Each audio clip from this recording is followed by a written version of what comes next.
இதுக்கு டார்ஸோட உதவி வேணும், டார்ஸ் இல்லாம உங்களால அங்க ட்ராக் பண்ண முடியாது, சொன்னா கேளுங்க நிறுத்துங்க அப்படின்னு சொல்லிட்டு இருக்கும்போதே அவர் மேனுவலா ட்ரை பண்ண போய் அந்த இடமே பிளாஸ்ட் ஆகி ஒரு பக்கத்து எண்டோரன்ஸ் வெடிச்சு செதறும். அந்த காட்சியை ரொம்ப சூப்பரா எடுத்திருப்பாங்க.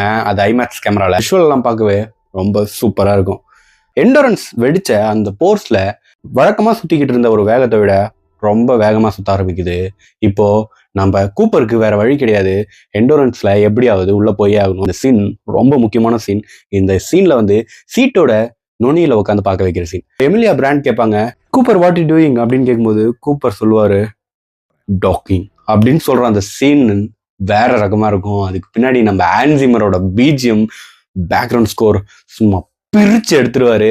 அந்த இடம் பயங்கரமா இருக்கும். அது ஒரு ஆர்பிஎம்ல சுத்துது. அந்த ஆர்பிஎம்க்கு இவங்களோட ஷிப்பையும் கூப்பர் சுத்த வச்சு அதுல டாக் பண்ண ட்ரை பண்றாரு. அதுக்கு ஹெல்ப் பண்றது நம்ம டாஸ் தான். ஒரு வழியா ஸ்பேஸ் ஷிப்பை அந்த எண்டோரன்ஸ் கூட டாக் பண்ணிடுறாங்க. ஆனா ஒரு பிரச்சனை அந்த இடத்துல ஆரம்பிக்குது. எண்டோரன் பிளாக் ஹோலோட ஏர்பேஸுக்குள்ள மாட்டிக்கிச்சு. எண்டோரன்ஸை வெளியே எடுத்தாதான் ஹெட்மேன் பிளானட்டுக்கே போக முடியும். ஆனா இவங்க கிட்ட போதிய ஃபியூல் இல்லை. ஆனா கூப்பர் ஒரு பிளான் பண்ணி